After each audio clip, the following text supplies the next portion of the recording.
स्वागत है आप सभी का फिर से एक नए वीडियो में। दोस्तों हम बात करेंगे 7वें चरण शिक्षक भर्ती के ऊपर। और ऐसे तो 7वें चरण शिक्षक भर्ती को लेके कोई भी सकारात्मक खबर कहीं से किसी ओर से देखने और सुनने को नहीं मिल रहा है। ऐसे में आज जो दैनिक भास्कर में जो एक खबर छप के आई है वो कह सकते हैं कि 7वें चरण की ओर इशारा कर रहा है। और ये क्या कुछ खबर है ये मैं आपको बताने वाला हूं। और इसमें सबसे जो बड़ा इम्पोर्टेंट बात सामने निकल के आ रहा है वो आपका मेधा सूची कैसे बनेगा, यानी कि 7वें चरण शिक्षक भर्ती के लिए जो आपका मेरिट तैयार होने वाला है, यानी कि मेरिट जो तैयार होगा वो किस प्रारूप में होगा, ये सारी खबर यहाँ पर आपको आज देखने को मिलेगा। तो आप बने रहिएगा मेरे साथ वीडियो में लास्ट तक। और वीडियो को लास्ट तक देखने के बाद लाइक शेयर कीजिएगा। और चैनल पर जो लोग पहली बार आए हैं या अभी तक चैनल को सब्सक्राइब नहीं किया है तो निश्चित तौर पे चैनल को सब्सक्राइब करके बेल आइकन दबा देंगे। चलिए हम उस खबर की ओर आपको लिए चलते हैं जहां 7वें चरण शिक्षक भर्ती को लेके जो नियमावली 2022 जो आने वाली है और उसी के अकॉर्डिंग आपकी बहाली होगी। तो इसको लेके नियमावली 2022 को लेके क्या कुछ चल रहा है ये सारी जानकारी इस खबर में आपको मिलने वाली है।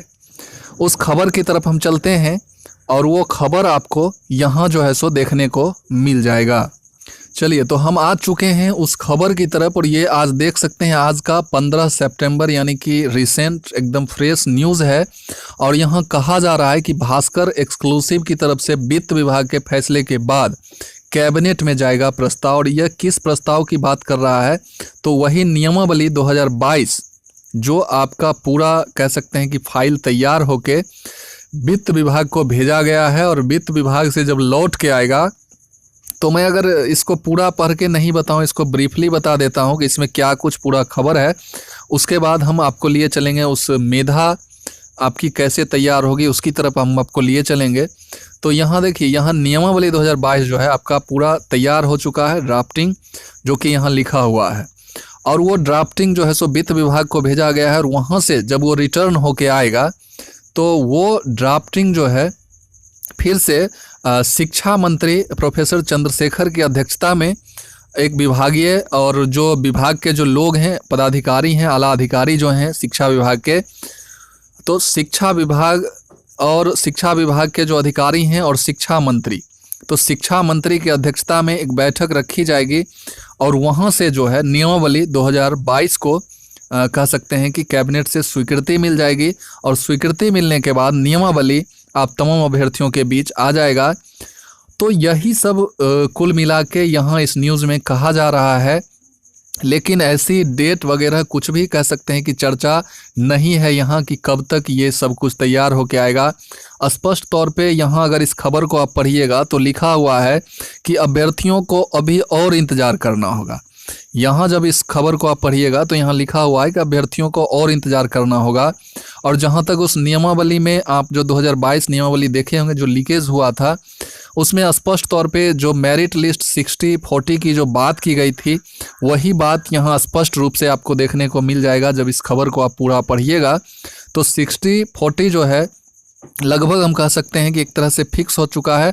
वैसे पेपर्स जो ये न्यूज़ पेपर है इसके बाद कई बार जो है सो फॉल्स हो चुका है, तो इस पर बिलीव करना भी उचित नहीं होगा। लेकिन फिर भी जो फिलहाल अपडेट है न्यूज़पेपर के माध्यम से वो अपडेट हम तमाम अभ्यर्थियों को जो भी शिक्षक भर्ती का इंतज़ार कर रहे हैं उन्हें जानना चाहिए। अब अगर हम बात करें मेरिट लिस्ट की, मेधा सूची आपकी कैसे बनेगी, कैसे आपकी बहाली होगी, तो ये सारे चीज़ लिखे हुए हैं कि ऑनलाइन प्रोसेस रहेगा, सेंट्रलाइज रहेगा। और एक जो है कमेटी गठन की जाएगी जो कि आपके आवेदन की स्क्रूटनी करेगी और अंतिम मेधा सूची वगैरह तैयार करेगी। इस खबर को आप यहाँ इस लाइन में आप पढ़ सकते हैं। यहाँ सेंट्रलाइज वगैरह ऑनलाइन सारे प्रोसेस दिए हुए हैं कि किस तरह से आपकी बहाली होने वाली है। अगर हम बात करें कि अलग अलग लेवल के जो शिक्षकों की बहाली होगी उसमें जो है आपका मेधा सूची किस प्रकार से तैयार होगा तो वो सारा चीज़ यहाँ दिया हुआ है और उसको मैं बताता हूँ। उससे पहले आप देख सकते हैं कि शिक्षकों की भर्ती प्रक्रिया में हो रहे बड़े बदलाव और इसमें लगभग यही चीज़ आपको देखने को मिल रहा होगा कि ये ऑनलाइन वगैरह जो होगी मेधा सूची जो है सो पूरे ट्रांसपेरेंट तरीके से किया जाएगा। ये सारा चीज़ जो है अब अगर इस एक आंकड़े की बात कर लूं तो यहाँ आप देख सकते हैं कक्षा 1 से 8 तक के शिक्षक बहाली में शामिल होने के लिए अभी बीटेट सीटेट उत्तीर्ण अगर बात करें कितने अभ्यर्थी हैं तो 2.5 लाख अभ्यर्थी हैं, यानी कि 2.5 लाख अभ्यर्थियों की यहाँ बात की जा रही है। जिसमें अगर प्राइमरी लेवल की अगर बात करें तो इसमें 1 लाख शिक्षक की बहाली होनी है।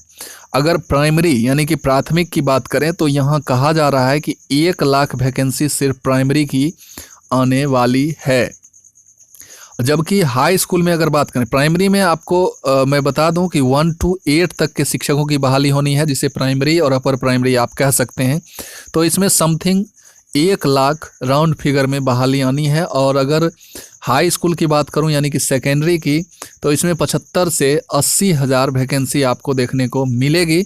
ये पेपर यानी कि न्यूज़पेपर के माध्यम से कहा जा रहा है। वैसे न्यूज़पेपर पे कितना विश्वास किया जाए ये तो लोग 3 साल से देख रहे हैं। तो पहले तैयारी थी, यहाँ पढ़ सकते हैं कि पहले तैयारी थी कि अगस्त के अंत तक प्रारंभिक और सितंबर अंत तक हाई स्कूल के लिए वैकेंसी आ जाएगी, लेकिन ऐसा जो है ये सारा चीज़ झूठा साबित हो चुका है। ऐसे में नियमावली 2022 जो है सो आपको वित्त मंत्रालय के पास भेजा गया है और वहाँ जो है वहाँ से जब नियमावली वहाँ से जब लौट के आएगी तो शिक्षा मंत्री की अध्यक्षता में तमाम जो शिक्षा विभाग के आला अधिकारी हैं वो बैठेंगे और कैबिनेट से फिर इसको पास कर दिया जाएगा और बहाली प्रक्रिया ऑनलाइन सेंट्रलाइज इस तरीके से होगी। और एक जो है सो कमेटी तैयार किया जाएगा जो आपके आवेदन का स्क्रूटनी वगैरह मेधा सूची तैयार करेगी और उसके बाद जो है सो आपका ज्वाइनिंग वगैरह नियुक्ति प्रक्रिया जो होगी। आइए हम बात करते हैं यहाँ पर, अगर हम बात कर लें उस मेधा सूची की तो यहाँ वही प्रोसेस है और ये सारे प्रोसेस आप लोग पहले से भी जानते हैं। अगर कक्षा 1 to 5 की अगर हम बात करें तो यहाँ वही मैट्रिक, इंटर और जो आपका ट्रेनिंग है यानी कि बीएड या डीएलएड जो भी आपने किया है उन सारे मार्क्स के जो परसेंटेज हैं, देखिए यहाँ परसेंटेज छोड़ दिया गया है, लेकिन वही चीज़ यहाँ होना चाहिए परसेंटेज जो है। तो चूंकि 3 क्लास का परसेंटेज आपका है तो तीनों परसेंटेज को जोड़ के 3 से डिवाइड करने के बाद, चूंकि ये एकेडमिक मार्क्स आपका हो गया, तो वो जो परसेंटेज तीनों परसेंटेज को जोड़ दीजिएगा और 3 से डिवाइड कर दीजिएगा। मान लीजिए कि अगर सब में आपका 60, 70%, 80% इस तरह से अगर है, मान लीजिए मैट्रिक में 60, 70 और इंटर में 70 और उसके बाद 80% है, तो इस तरह से जोड़िएगा तो 80 और 70 आपका 150 और ये हो जाएगा 210। तो 210 को आपको 3 से डिवाइड कर देना है और इस प्रकार से आपका जो मेधा परसेंटेज बन रहा है 70%, इसका फिर जो है सो आपको 40% निकाल लेना है और इस तरह से आपका 28 यहाँ पर एकेडमिक का 28 बन जाएगा। और सीटेट बीटेट में फिर अगर आप जो भी आपका परसेंटेज है, अगर मान लीजिए 90 मार्क्स किन्हीं का है तो ये 90 मार्क्स जो है सो 150 का 60% हो जाता है और इस 60% का फिर आप जब 60% निकालिएगा तो आपका हो जाएगा 36 और ये एकेडमिक वाला 28 और ये 36, ये दोनों जोड़िएगा तो आपका हो जाएगा 64 और ये 64 ही आपका एक्चुअल मेधा अंक होगा 1 to 5 के लिए।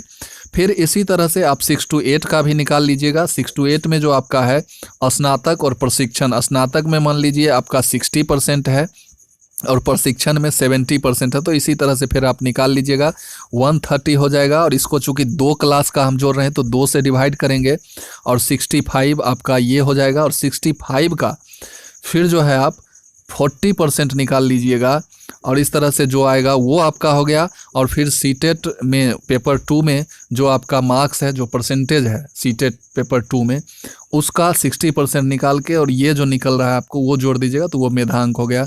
फिर कक्षा 9, 10 में आपका स्नातक प्रशिक्षण उसी तरह से और एस्टेट यानी कि पेपर 1 में जो आपका मार्क्स है, इस तरह से आप 60-40 समझ गए होंगे कि 40% जो है आपका एकेडमिक का लेना है और 60% आपका सीटेट बीटेट या एस्टेट आप हैं तो उसका लेना है।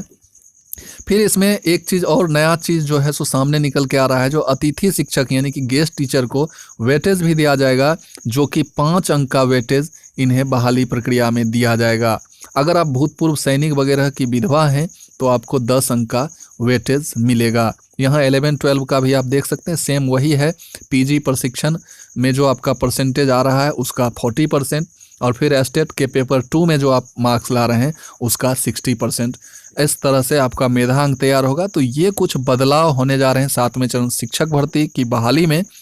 और मैं फिर लास्ट में कह दूं आपको कि ये कोई सकारात्मक और पॉजिटिव न्यूज़ नहीं है, क्योंकि कोई भी इसका लिमिटेशन, कोई भी बॉन्डिंग नहीं दिया गया है कि इस डेट से आपकी बहाली या विज्ञप्ति आने जा रही है।